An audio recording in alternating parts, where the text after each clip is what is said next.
What's up, everyone? We are back with Elite Physique University. We are on episode 90, talking about managing off-season this week. I'm co-host Kayla, and I'm here with Jason and John. We really want to talk about this week of just not even the off-season logistics, but just the mental space behind it and like what goes into making a very productive off-season. So before we get into that, of course, we always got to check in, see how everyone's doing. So we were talking earlier, John's wearing a hoodie this week. I'm just always cold because I live in the tundra, and Jason's in like nice 50s this week. So how's everything else going? I guess I'll go first.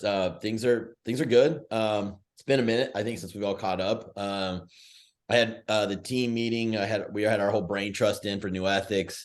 Once a year we do a meeting and set our OKRs for the year, and I think this is going to be a really, really good year. We've hired two just rock star sales reps who can get us into. They've already got us into a bunch of stores, and our goal is to be in about 500 by the end of the year. They came over from Ancient and Garden of Life, so they just have tons of contacts. So it's been awesome to watch them work and do their thing. And then with NuEthix, we got on this show called Boom America. It's Kevin Harrington, if you guys know from the Shark Tank. He's putting together a badass team of executives that don't want to fail, and they're basically only four companies got invited or passed the application round, and we're one of them. And there's no other supplement company in it. And they're basically going to follow us and help us achieve goals. So like we had kind of set like 500 stores. So I think what I'm going to say is get us into 1,000, let's get to work. And with all their contacts, they should be able to knock that out of the park, I would think. So it's going to be cool, but I got a lot of traveling coming in. I got to start getting down to Tampa again. I got to fly back down February 23rd to start shooting. And there's going to be a lot of travel. So this is going to be a busy 2023 for me, but the way everything's set up for all the businesses, I think it's going to be a humongous year. So I'm excited, little apprehensive too. Got a lot to get done, but should be good stuff. And then as far as Scooby Prep, I'm killing it. I'm having a good January, so that's awesome. And clients are doing well. So I think all in all, it's all good stuff. Yeah. Super cool, man. This is something that later on down the road, as you maybe a year from now, we can go back and kind of pull the curtain back and do a business episode on what it was like for you and NuEthix last year, especially adding those stores. And the reason I bring that up is we just got into the HyVee locations, and these are all over the place. And I've got contacts in Kansas City and Des Moines. We got here in Springfield, and I'm taking it slow because, as you know, Jason, if you disrupt your inventory and put too much pressure on your manufacturer, we don't have a giant manufacturer for a lot of our stuff, which is good because the turnaround time is a little faster, but I've got to be careful not to upset that. Plus, we can't just explode out of our storage that we have here in our shipping center. So we're taking it store by store, and about every month I'm adding a big store, which is quite a bit.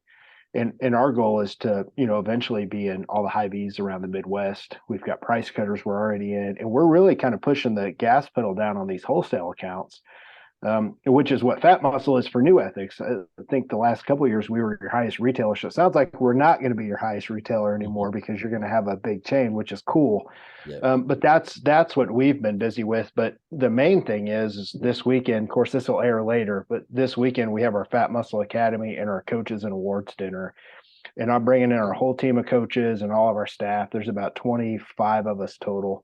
And we also sold tickets to the seminar. So that's going to be fun. We're giving out about $8,000 in awards to the top coach, second best coach, the most improved. Our top three customers, $1,500 for first, $1,000 for second, $500 for third. Our top retailers getting $1,500. And I got them all a bunch of cool like Phat Muscle belts. Looks like, a wrestling championship belt. So it's going to be a lot of fun. We like to give back every year. And we're really making this an event, kind of planting our flag in the ground to just give back. So that's what I've been ultra busy with. Client stuff as usual, people starting prep. It's January when we're recording this. So this topic, Kayla, that you've got us on here, we're right in the middle of this because even though we've got people starting their preps, we're also having to manage the people that want to diet, but they need to keep going in the off season. So I think this is a really good topic. So that's kind of my info in a nutshell there for the month. Nice. sounds like you guys both have like a lot of exciting growth happening this year. And I'm Fun, not man. that exciting, I guess. I'm just here coaching and just learning. So that's where I'm at, which is fine. But my hopes are I'll get to compete this year. You're not So, even 30 yet, are you? no. Yeah, so I mean, you got a long way to go. My best shit I'm didn't like, start happen until I was 40. So, I know I like sit here and look at you guys I'm like, man, I want to do that someday, be like John and Jason, like managing all of these companies. But I'm like, oh yeah, that's right. Jason didn't even start coaching till he was like in his 30s. So I'm like, yeah.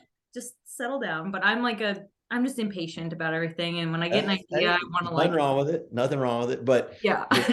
you and I both know this. The more you live in the future, the more anxious you are. So I think you and I Mhm. both battle that. So Yep. Yeah. I like the word aggressively patient. That's what it sounds Yes. like you are, which is Mhm. great. Yeah. I've had to learn a lot of that, especially like going through hormone stuff and like being in this off season. Like, I've told Jason in my check-ins plenty of times, I'm ready to go. I'm ready to go. Whenever you say go, I'm ready.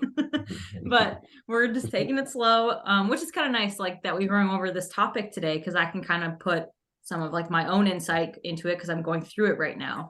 But yeah, I guess like January for me has been kind of slow actually, which is odd compared to December. But I mean, that's fine. It's coaching. I'm just focusing on doing like more webinars and stuff. I am going to do another webinar February 19th. It's a Sunday. So that one will be on coming off birth control safely and implications involved with that. So when this comes out, it shouldn't be up quite yet by then, because I know we're a couple weeks behind dropping these, but yeah, so if you guys are interested in any of those, I'm going to do one once a month. They're free for now, and we'll just keep going from there. So yeah, it's a good idea. And I've had Januaries where I thought it was going to kill, and then I'll have like the just freaking ridiculous March or April where I'm adding like 11 people in 7 days, and the whole month you add like 30. It doesn't necessarily mean anything. You just keep grinding. So. Yep, exactly. And like I kind of thought it was going to be opposite last month because of December, but like December I got like 10 people just out of nowhere. And like now January, well, so far we're like mid-January right now, has been like just kind of flip-flop. And I'm like, well, okay, well, it is what it is. So it's fine. You know what? I've got my tracking sheet pulled up right now, and I don't want to sidetrack us, but I'm looking back 2 years ago. I made $5,500 in coaching in January, and I thought I was gonna fucking be broke. Like it was the worst feeling. Jason, I know you feel the same way, dude. Even though I had made tens and tens of thousands a month before, and the months before that, and make well into the six figures, that one month in January, I'm like, it's January, and I only brought in $5,500. I'm gonna lose it all. And then, like Jason said, the next thing you know, it's like, here comes this big tidal wave. So it's almost like you just see these ups and downs sometimes. So, I mean, January is a weird month. Yep. Yeah, always just depends. But yeah, so getting into managing off season. So I know I think we've done like an episode, or you guys did one before I came on, about just kind of off season, like more logistical type stuff. And I have some of that in our notes today, but I really wanted to focus more on like the mindset behind like why we're doing these certain things, or like when someone needs to grow more, how long it should take, like things like that, and then how to manage that versus just like, here's the logistics of doing it, like go do it. Because obviously post show we're all excited to eat food again and then start working on growth right away. But how do you guys, I guess, start off by managing that weight gain? Obviously we have some athletes that go off the handle, just can't help it. But how do you manage that, or like prepare them to get ready for what's to come? I guess. I'll go first. Go ahead. I think it really depends with who are you coaching, and at what part of their career are they in. And so what I mean by that is, that first timer, they have all the damn good intentions of staying lean and looking badass in their bikini or, swim trunks all summer, and they're going to fucking almost blow it all the time. So I try to just give directions to mitigate it. Like I just don't want them going nuts and having, get out of hospital because they're so edema, but they're going to blow it in some level. I mean, I did my first show. Of course, there wasn't as much content back then. There certainly wasn't the internet to go read about what you're supposed to do post show. Everyone just told me to get big. So I was like, oh shit, well, I'll just this whole bag of M&M's, sure. This whole bag of this and this.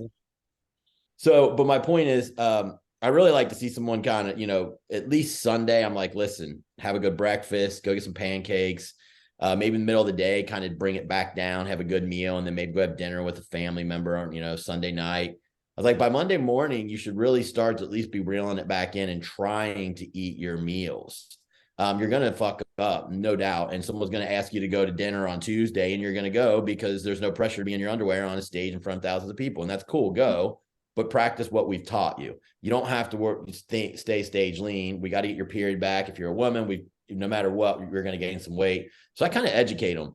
If someone is in the IFBB pro ranks, I expect more out of them. I mean, I know myself, by the time I got to that point, yes, it took me longer than most people, but like, I would eat one meal on Saturday evening, maybe some dessert and shit and something that was craving. And I really didn't want any more junk. I'd get up that next morning, have a shake. Maybe I'd have some peanut butter and and I might get some carbs in me later.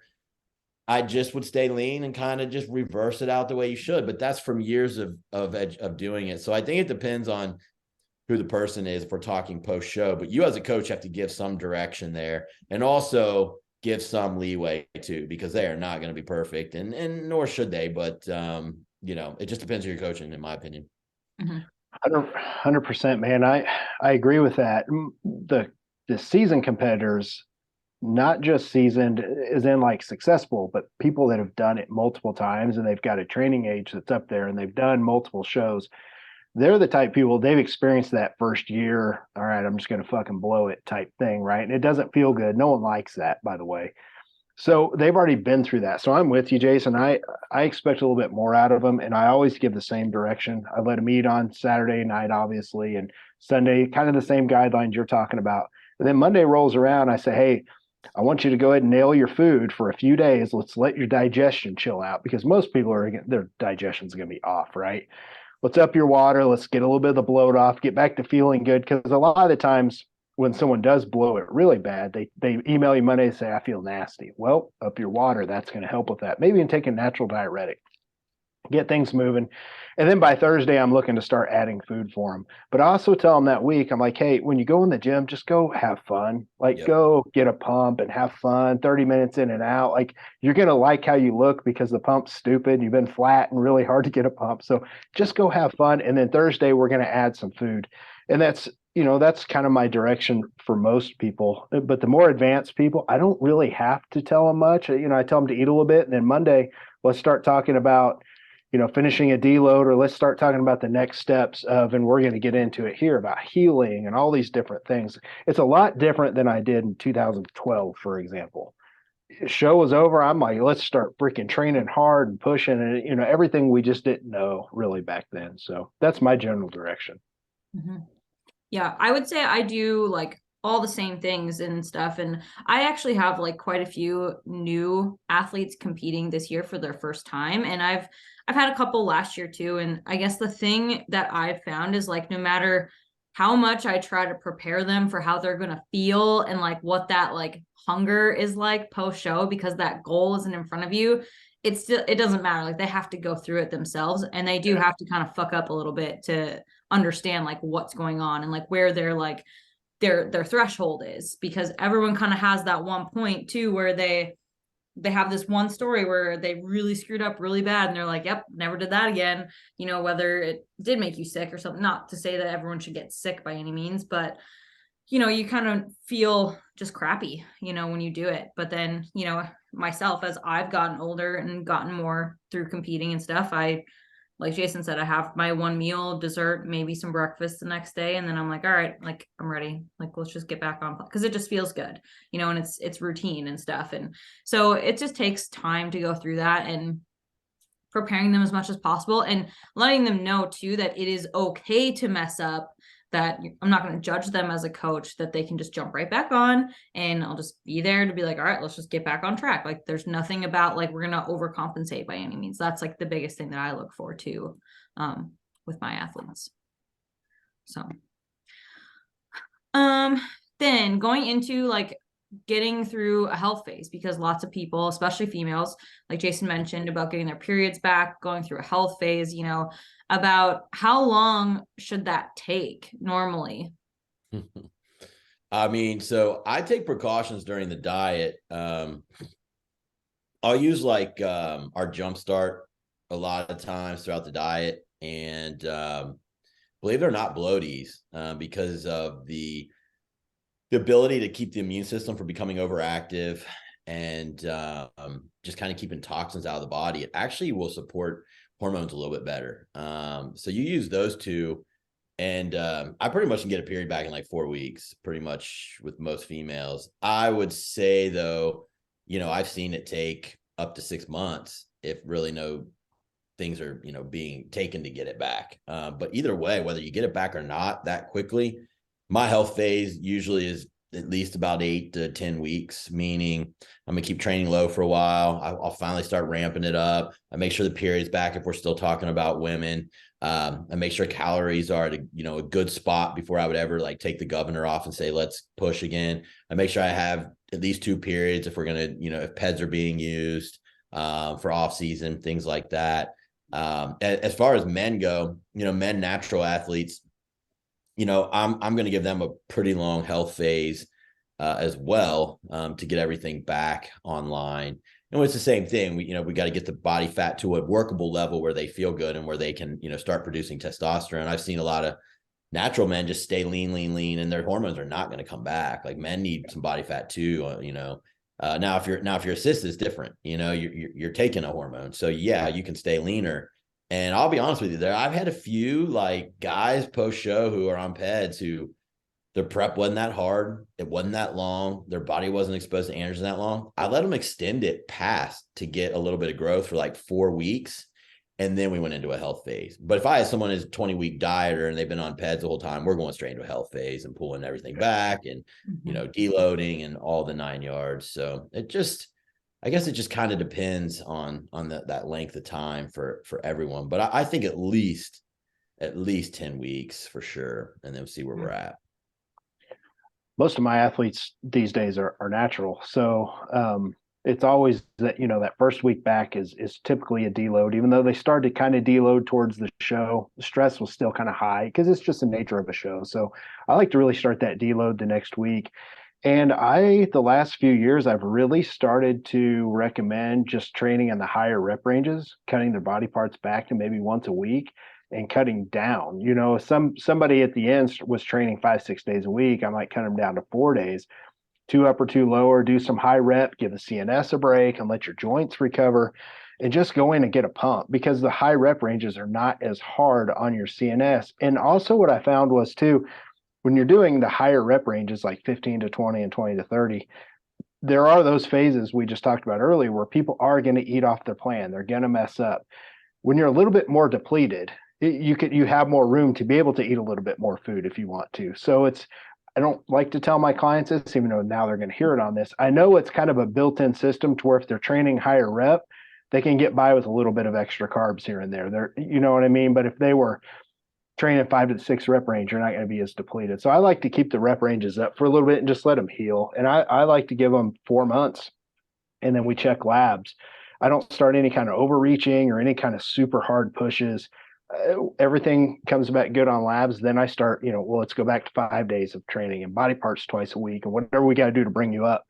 But I have to make sure that all their hormones are in a good place, especially, testosterone, namely, and free test. So it just seems to take that long. And I've seen it take, 5 to 6. But the main things that I have people on are Optimizer, the whole prep, and Jumpstart 100%. So we actually sell that, Jason. I didn't know if you knew this, but as a combo, we call it the next level combo, Jumpstart and Optimizer. And I tell them post show, I'm like, do this for at least 2 months, at least keep Jumpstart in 2 months, and let's see, if not 3. So it's a really good combo. I'm a big fan of it. And for all my natural athletes, it's pretty much just mandatory. If they want to make progress, like you got to take the stuff that's going to support and get your system back healthy. So it's kind of it in a nutshell for me. Okay, cool. Have you guys ever had, I'm just curious about this, ever had an athlete like swing like one way or the other, like super far, of like really, really scared to gain weight and like kind of pushes back and like doesn't want to give up cardio or keeps their calories lower even when you increase them, or the opposite, that kind of just like is an asshole and just is like, oh, I don't really care, and just goes off their diet? Like, how do you kind of like reel them in, like on both sides? Like, have you ever had anybody like that? And like, how do you reel them in?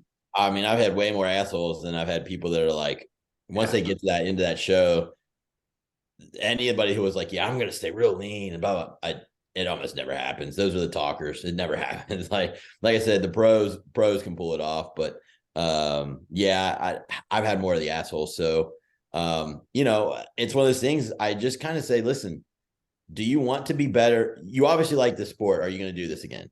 Yeah, I really want to. Okay. So do you want to be better than the last time you were on stage? Yes, I do. Okay, then everything you are doing right now is complete opposite of what you should be doing in order to be better on stage. Do you want to keep doing that? Oh, no, I guess you're right. Yeah, I know I'm right. You've blown through our insulin sensitivity phase. Now you're chubby, and now we got to reset all this shit. And I just kind of make it that a point. But like I said, most people aren't fighting me too hard to stay super lean. Once they get to that post show, they want to eat. And so usually I'm battling more of pulling it back. But that's just me. You know, I'm sure at some point I had maybe a female or someone who was, you know, dead set on staying super ripped, but I just really can't. There's nothing that really jumps out at me. Mm-hmm.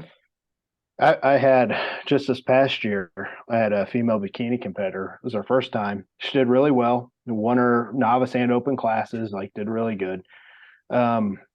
She dropped from like 129 down to about 110. So, you know, it's about, what is that, 20-ish pounds. Yeah, somewhere in there. And I told her, I said, hey, you need to stick with me. Make sure you're checking every week because this is going to be tough on you. And it's when I start noticing they don't check in as often, I know something's wrong, first of all, right? And then it's 3-4 pounds. And then the problem, how do I get this off? I'm like, up your water, nail your diet. Let's see what let's see what our new baseline is, because we're not going to diet it off.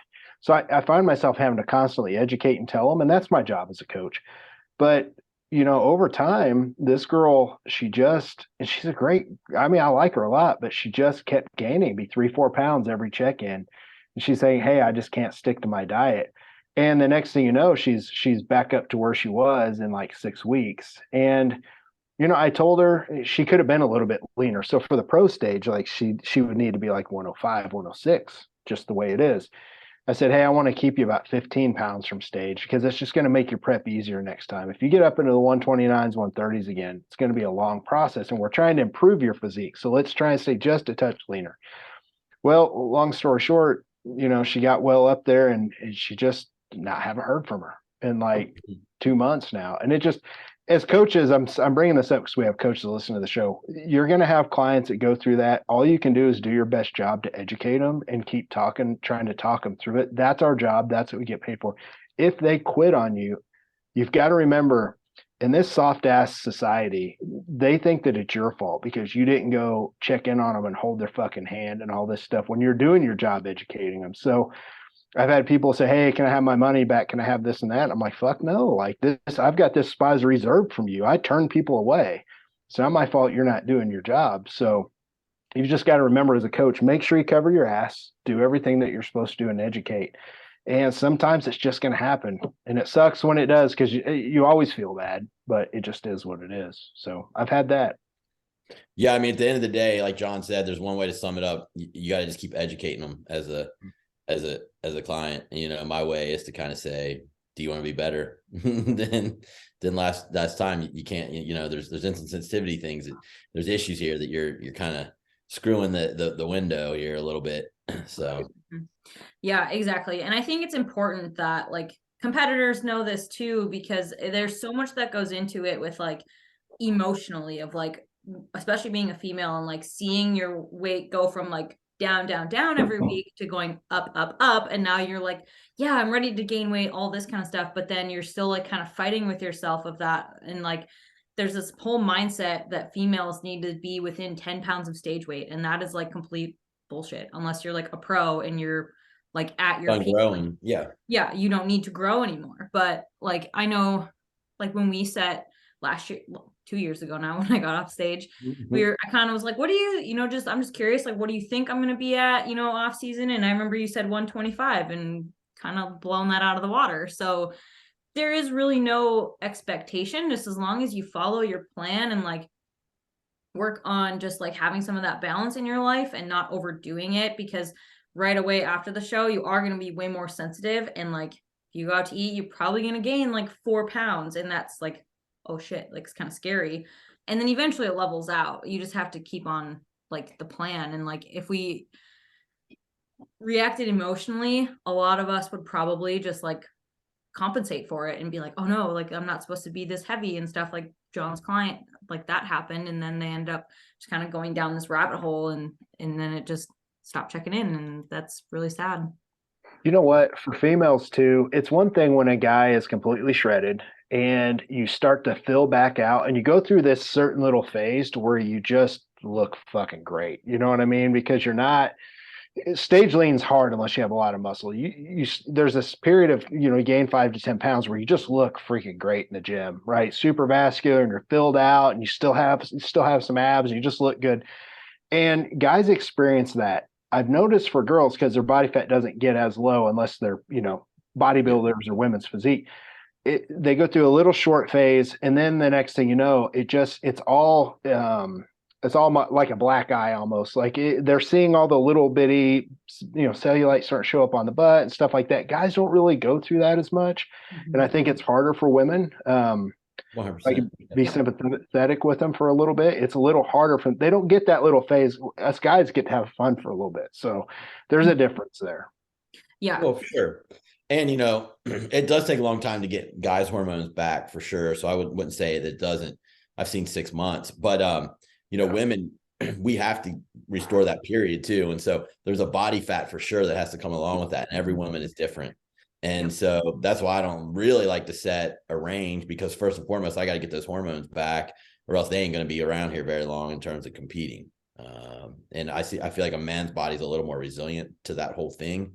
Whereas women are not as resilient to it. And so that health phase has to include hormone restoration, period restoration for women, all those different things. So, you know what, Jason, that's a really good point that people should listen to, because I had mentioned, I told that girl, I need you to be about 15 pounds from stage, because she was little bitty, yeah. Right? If she had to lose 30, it'd be a massive nightmare of a prep. But not only should you think when somebody gets off stage, where do I want to try and diet them from before? But also that has to be predicated on their hormones and getting them back healthy, because maybe it wasn't 15 pounds. Maybe it was somewhere in the 19-pound range. Who knows? But it's one of those things. I'm glad you brought that up. You can't just throw a number out there. This isn't math. Like you have for a female side of it. Guys, I'm pretty good with telling them, okay, hey, you weighed 170 on stage. Like I probably want to keep you about 190. Let's only diet 20 pounds off for a natural guy, for example. But for a female, you got to pay attention to hormones. Mm-hmm. Yeah. I definitely think that's something that's really difficult to deal with as an athlete, but also as like a coach, because I understand my athletes where they're like, oh, I want to be comfortable, but like I want to get better too.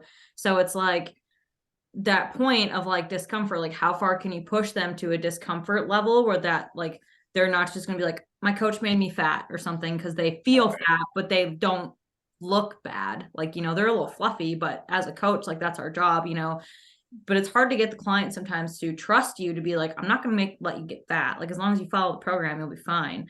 But they're still, because I've had it from my female clients too, that are like, I want to compete at nationals, or I want to get to the next level. And I'm like, okay, well, we have to gain some weight. We have to fix your hormones, because I have a couple older ladies too, who are kind of like perimenopausal and stuff. And so going through HRT and stuff like that to get their hormones up.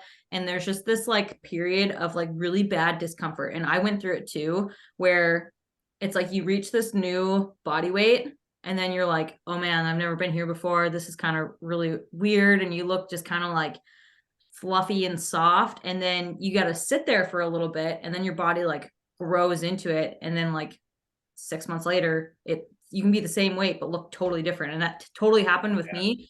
And it was like, whoa, okay. I was like really uncomfortable for a little bit, but now I get it. So like, it's really hard to get the client to just be like, just trust me and just hang in there, just keep going. But trust me, guys, like it's like makes a huge difference when you do that.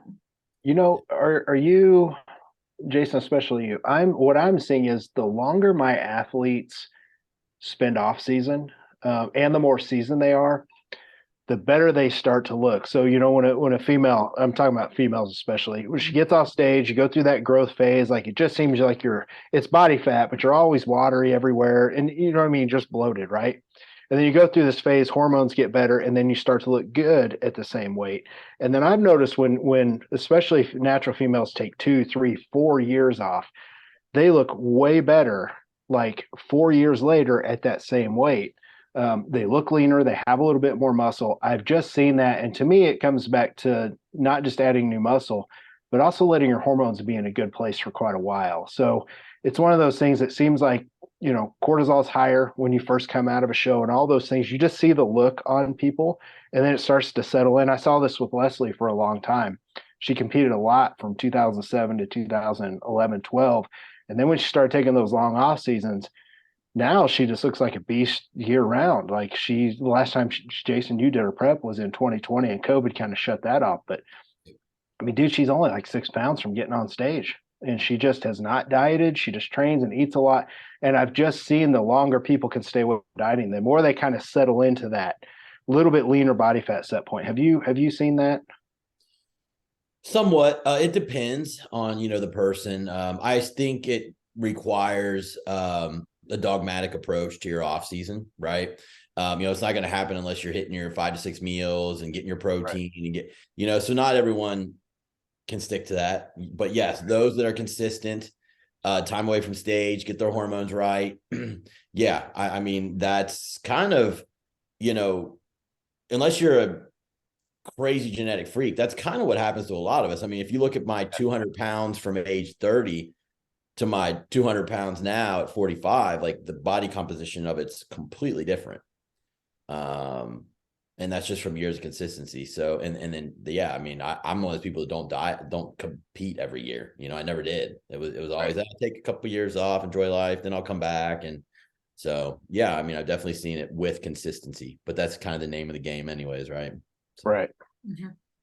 Yep. I agree with that. I've seen it with myself too. Just like, because I've been competing since 2015 and like every off season's better, every prep is better, like it just all around, like leanness wise, I can hold a higher body weight, eat more food and maintain a pretty good leanness compared to like the last one too. And it's just with time. So like what Jason said, just lots of time, especially for the females. You definitely haven't hit your peak yet by far. So, you got a lot of fun still ahead of you. I think I'm on the downswing, unfortunately, but I'm fighting it every tooth and nail. It's okay. You can just live vicariously through me. That's right. Okay. So I did write up a little bit of like kind of like an outline of what an improvement season can typically look like. I say that with like air quotes because this is per person, but I know for me, this has been like my first very, very productive off season. So it's been really fun to learn about myself, but also like to take this into account for like other clients and stuff.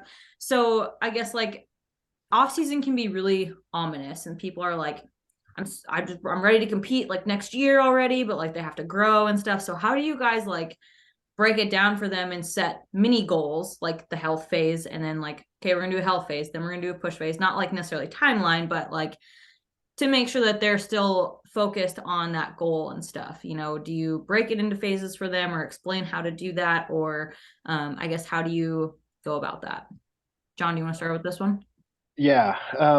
So typically my folks are taking pretty long off seasons. If you're natural and you need to improve, for those that just got done competing in 2022, most of my athletes this year, unless they're just genetically gifted, they're taking this year off to make improvements, right? So right now it's January and they're starting to get deep into the off season and I've started to check labs. And if they're okay, then we start doing the things like overreaching, where we start pushing intensity and volume both up high.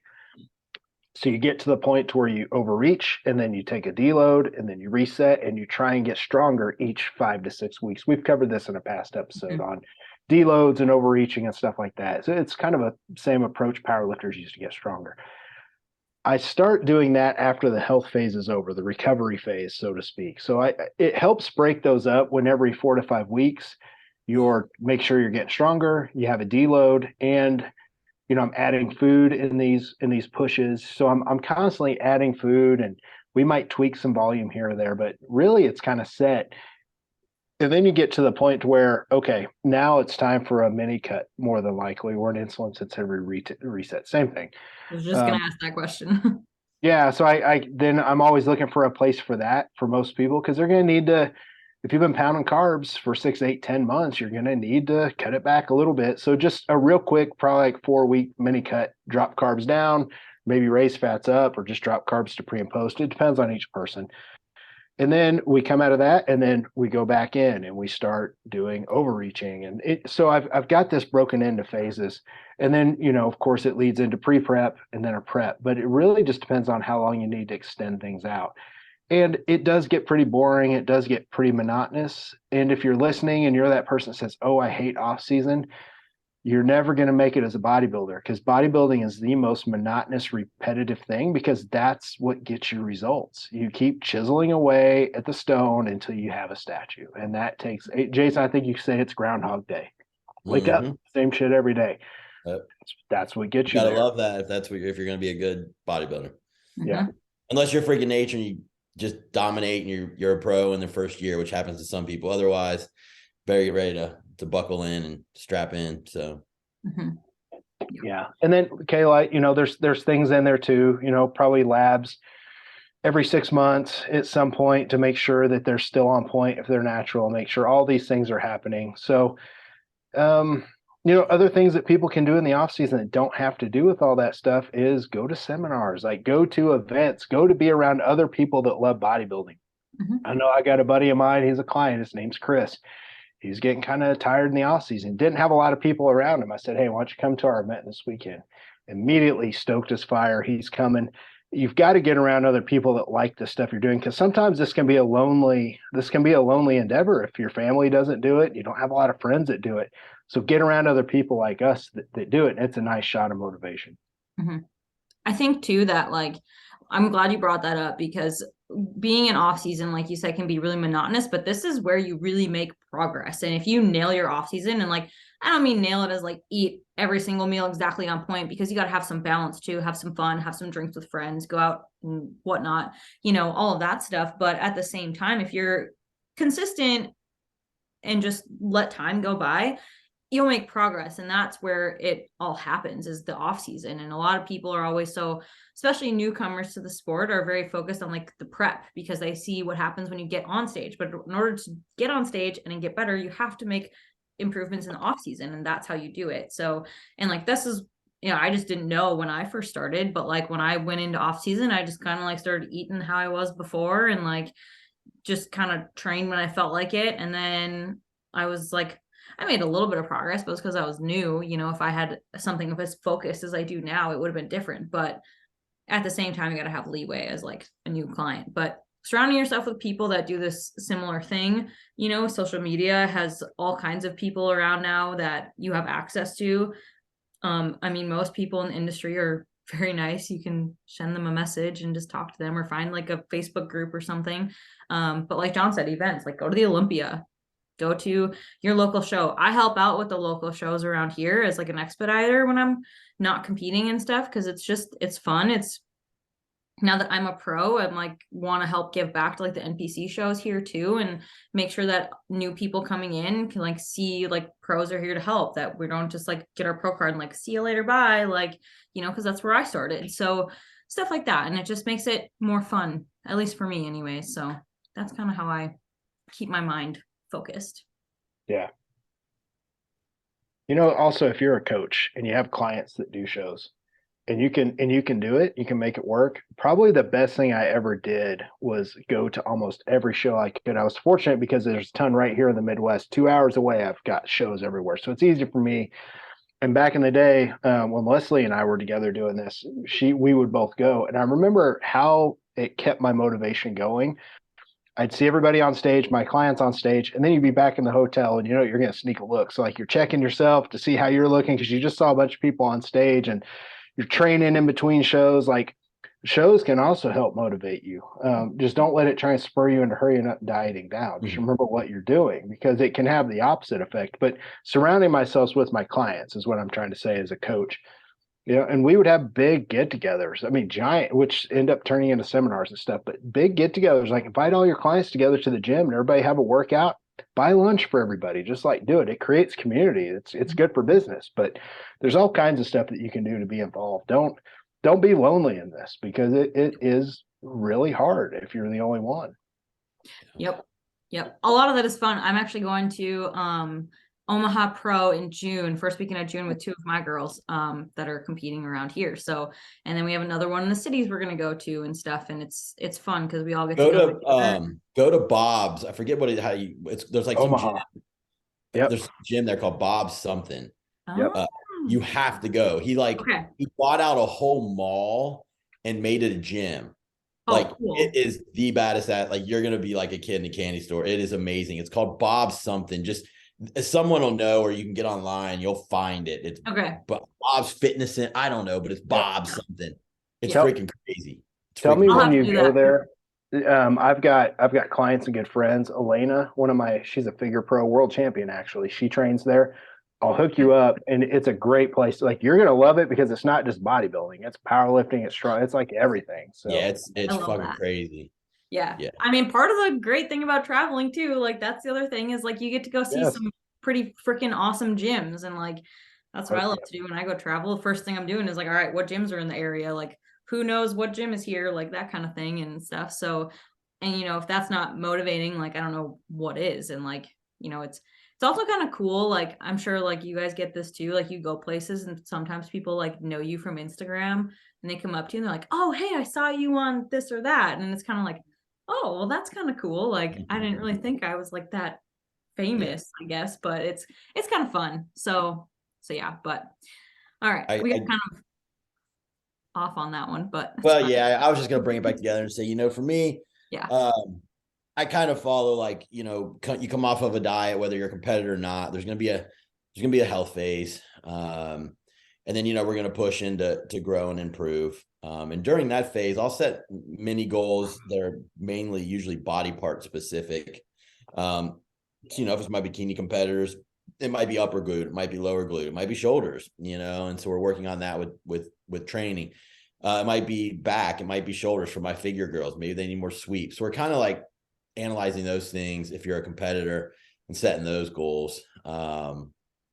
And so, then we're gonna have a push phase, and I might get away with 2 push phases before I have to do like a little bit of like an insulin reset before the health phase. So I might kick in at the end of a push and say, all right, we're going to diet for 4 weeks. Then we'll into the health phase. We got to diet a little bit more. We can during that, but I don't want to take it too low because I want them at least in a maintenance. So, it kind of goes back and forth in that way. Push, maybe insulin reset, health phase, push. And so, it kind of can get boring, but if you set little goals, and, just because they don't compete doesn't mean you can't work on bringing up a body part, right? I mean, if someone wants to look good, they want to look good. So you still can critique them as a coach, and the training should be geared towards those improvements. And then as they're seeing them, and I'm seeing the changes, we note it, and, it's a win, and we keep moving forward. So kind of along the lines that way.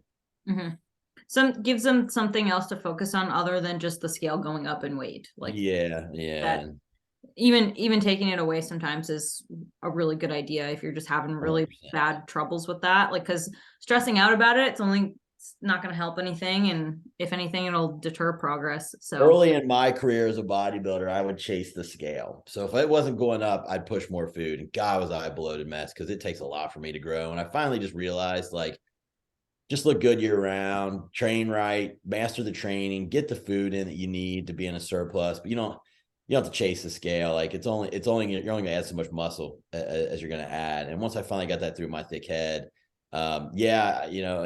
it was like the scale would be very similar year to year, but I was getting better. And so then it was more fun for me. I realized some of the guys that are 280 and 290, they got to eat and chase that way, but they also put on muscle really fast. And so it was just making me a fat slob to chase the scale. Unless you're a really genetic elite, I think it's just a bad tool to chase in terms of growth. Yep. And I think that's the art of bodybuilding. That's the art of coaching. If you're a coach, because you've got to take all these things Jason just talked about. You've got to take, your genetics, whatever they are. You're trying to balance that level of keeping good insulin sensitivity and not getting real sloppy, because if you're not, especially if you're natural, then you've got to lose so much weight. How much muscle are you going to lose with that extra? So you try to gain a lot of weight to gain the extra muscle, but then you got to lose a lot more fat, which means you're going to lose some of that muscle. So it's that balance of trying to stay lean enough and keeping your hormones steady. So like, I hope everybody sees this is the art of coaching, but it's the art of bodybuilding. Like that's why it's so much more complex what we know now. And we're talking about on this podcast to where 10, 15 years ago, it wasn't. It was, you just kind of looked at pictures and you didn't really know if you're natural, where your hormones were at. And I it's a think the old different school ballgame. guys wouldn't have known how to put it down on paper, but I think they figured it out for themselves. They might not have said, well, I'm resetting insulin sensitivity, but they just knew it was time. You know, they just knew their body. I think now we just have more of the science behind it and what certain things are doing. So, you know, we didn't have the luxury of the internet because no one had really put it together. You know, there was Encyclopedia of Bodybuilding, and, you know, I think Chris Estito finally wrote a book or two, but it's just one of those things where there's just more knowledge now. We kind of know what purpose certain phases serve. So yeah, I agree. Exactly. So, okay. So I had a few more questions, but they're a little bit more logistical questions. So we can probably skip those because we covered them before. So I guess to wrap it up, you know, for you guys, when you were competing, what was the hardest part of off season? And if you kind of feel like you already did that, then your best advice for someone in off season. So either or. Fuck, the hardest part is eating all that goddamn food and being full, and I'd be bloated, and like I just was not blessed with a great stomach for this sport. I think if I had been, I probably could have been a lot bigger. It was just a rough thing for me, and I'm sure people listen, oh, you should have sucked it up, pussy, and pureed your food. Well, fuck off, because I wasn't going to do that. But it, you know, I tried to push it, and you know, I did the best I can, but God, I was a inflamed, bloated mess a lot of times. And I was like, oh, that's just what you got to do. You're a bodybuilder.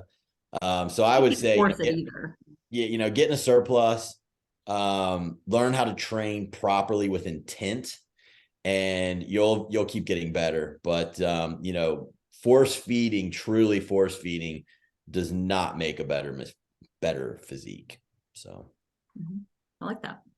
I'm going to bring this from a little different level because I never really was a very good bodybuilder. I knew early on that I was going to end up being a coach, and that's just my DNA. I did build a pretty respectable physique that I could have put on stage in 2014. I think I would have done well in men's physique.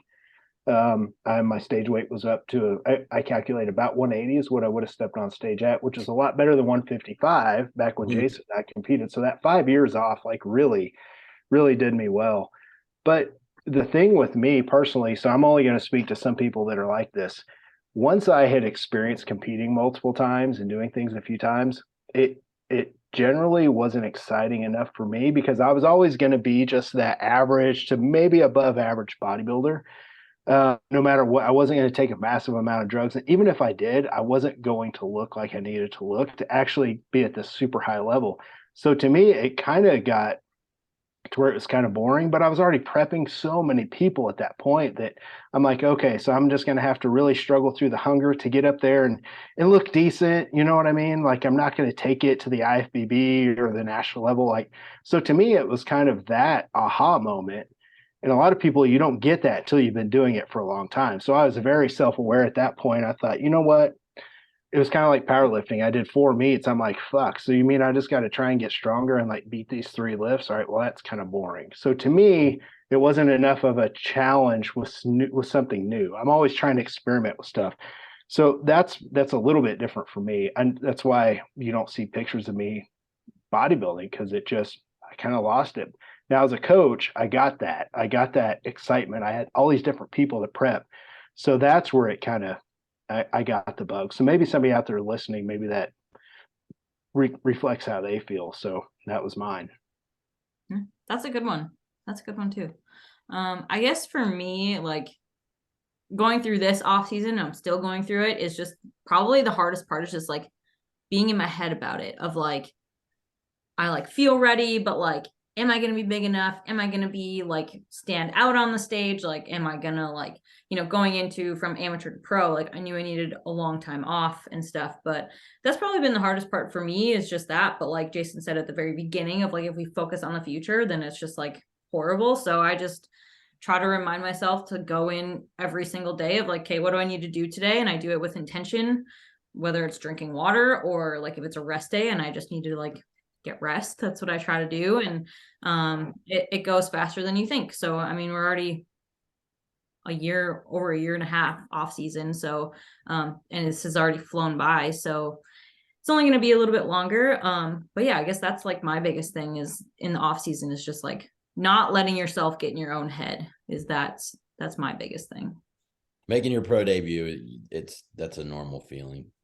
Okay. Well, that's, I had the same damn thing. Same damn thing.